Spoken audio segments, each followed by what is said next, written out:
អ្នកហើយគ្រប់គ្រាន់ហើយប្រតិចាសម្ដែងបានល្អទៅតាមយើងទៅវិញអាចបិសាចចង់ជួបពួកឯងពួកលោកជាក្រុមតែមួយមែនទេមែនទេពួកខ្ញុំជាអ្នកស្វែងរកគម្ពីរធម៌តើស្វែងរកគម្ពីរធម៌សមត្ថភាពប៉ុណ្ណឹងចង់ទៅចម្លងធម៌ផងលោកម្ចាស់ឈប់ជាន់ពួកគេទៅសូមទុកជីវិតឲ្យគេផងលោកម្ចាស់ប្រាប់គេទាំងអស់គ្នាទៅតើពួកឯងជានរណាពួកខ្ញុំបន្លំខ្លួនជាសង្ឃខាងបន្លំខ្លួនជាសង្ឃខាងជេង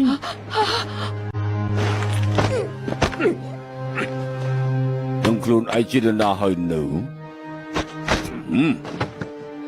មើលច្បាស់ទៅគ្រាន់តែជាសត្វព្រៃមួយក្បាលតែប៉ុណ្ណោះ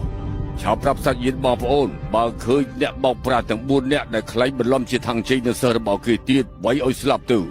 ងអូពួកវាទៅជាមួយគ្នាគោលរបស់ខ្ញុំ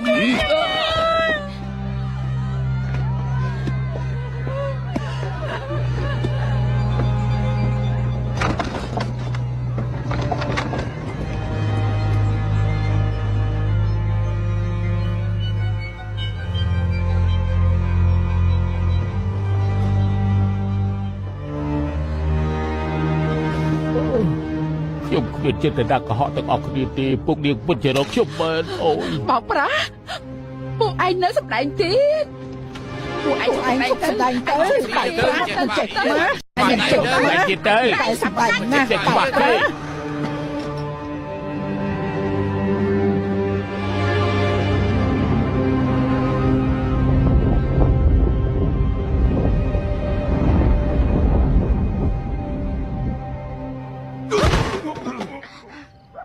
ទោះថាពួកឯងសំណាងល្អហើយទេវតាទាំង4មុននេះសម្ដែងអត់ណាស់ស្ដេចបិសាចកោសរសើរការសម្ដែងរបស់ពួកឯងឲ្យសម្ដែងបន្តទៀតនេះជាសម្ភារបំពាក់ទេវតានៅខាងក្រោយបដូរហើយហាត់សម្ដែងទៅខ្ញុំអត់ទេខ្ញុំចង់យកគម្ពីរធម៌អញនៅមិនតាន់យល់ទៀតហ៎អាមាញ់វិញអ្នកភពដឹងហើយថាពួកយើងខ្លាញ់ដំណឹងនេះនឹងលឿនដូចភ្លើងឆេះព្រៃពួកយើងមិនអាចបន្តទៀតបានពួកឯងមិនអាចទៅរួចទេដឹងថាហេតុអីទេព្រះយូឡាយនឹងស៊ុនអ៊ូខុងស្គាល់គ្នាតាំងពីយូរណាស់មកហើយ500ឆ្នាំមុនស៊ុនអ៊ូខុងអុកឡុកឋានសួគ៌ស្គាល់ព្រះយូឡាយជ្រូកប៉ាជេនិងអរិយទឹកសាជេក៏ទេវតាចាប់កំណើតដែរທາງជេជីវិតរបស់មហាក្សត្រឯងគិតថាអនាគតអាចចម្លងធម៌បានដែរត្រឹមពួកឯងប្រមាណអ្នកដឹងយើងគិតថាពួកឯងត្រូវនៅទីនេះបំពេញខួរក្បាលឲ្យបានល្អដើរតាមស្ដេចបិសាចជាជំរឿនល្អរបស់ពួកឯងខ្ញុំមិនចូលរួមជាមួយពួកឯងធ្វើអាក្រក់ទេមិនចេះដឹងគុណបិសាចប្រមាណអ្នកចង់ចូលវត្តលីអ៊ីងតែរមមិនបានបិសាចតាំងសិលរាប់រយឆ្នាំដើម្បីកាំងងារនៅទីនេះសុកចិត្តលៀងចានឆ្នាំធ្វើកាំងងារធម្មតាឯងនៅរើសអើងទៀតដែរចាប់បដូរសម្ភារបំពាក់ហាត់សម្ដែងទៅបន្តិចទៀតស្ដេចបិសាចនឹងមកមើលពួកឯងហើយ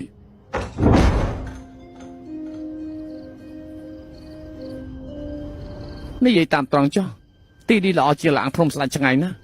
ក្មេងគិតយ៉ាងម៉េច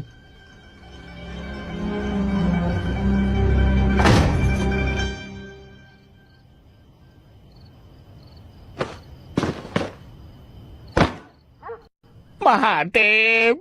លោកគ្រូត្រូវតែជួយខ្ញុំមានបិសាច4ក្បាលបន្លំខ្លួនធ្វើជាពលលោកហើយសម្រាប់បងប្រុសខ្ញុំទៀតអមិនក៏លោកនៅទីនេះខ្ញុំសួរតាមផ្លូវទៅភៀកខាងលិចបន្ទាប់មករកឃើញសាររបស់ពលលោកនៅក្រៅវិហារទើបដឹងថាពលលោកប្រកាសជានៅទីនេះខ្ញុំសូមបងមហាទេពជួយសងសឹកឲ្យបងប្រុសខ្ញុំផងពួកខ្ញុំខ្លាចទេ4អ្នកនោះទើបជាមនុស្សពិតកុំលេងសើចពេកមើលជាការពិតពួកខ្ញុំខ្លាចទេមិននឹងអាចទៅប្រតិចាទាំង4នាក់រូបរាងទៀងត្រង់សុចរិតកៅភ្នែកមានពលឺ4នាក់នោះទើបសំខ្លាយបន្លំមិននឹងអាចព្រៀបជាមួយពលលោកបានបើកភ្នែកឲ្យមើលច្បាស់ទៅខ្ញុំគ្រាន់តែជាជ្រូកព្រៃអាក្រក់មួយក្បាលប៉ុណ្ណោះគេមិនជាសងខាងទេគេជាគីគក់ដែលគ្មានចេះអីក្រៅពីរអ៊ូទេហើយមើលគេទៅស៊ុបអីពុកបត់ក៏យកពីរោមស្វាធំដែរខ្លាយទេបំផន់ភ្នែកទេមើលគេទៅកំសាកខ្លាយមនុស្សនៅភ័យនៅឡើយទេមកដល់ពេលនេះសូម្បីពាក្យមហាទេពក៏មិនចេះនិយាយដែរខ្ញុំមិនជឿទេលោកកុហកខ្ញុំពួកលោកកុហកខ្ញុំតែពួកគេចង់ស៊ីក្មេងៗពួកយើងមិនអាចអង្គុយមើលនៅជាអ្នកស្វែងរកគម្ពីរធម៌ទៀតទេមើលចោឯងមិនមែនជាអ្នកចម្លងធម៌ទេឯងគឺស្វាធំក្មេងៗទាំងអស់នោះមិនតាក់ទងនឹងឯងទេបិសាចស៊ីមនុស្សជារឿងធម្មតាក្មេងៗនៅតែត្រូវជួយបន្តិចទៀតខ្ញុំទៅបបព្រះអង្គប្រហែលជាអាចទៅរួចពួកលោកនៅធ្វើពុតទៀតខ្ញុំពេញចិត្តទៅហើយគុំយកពួកគេទៅ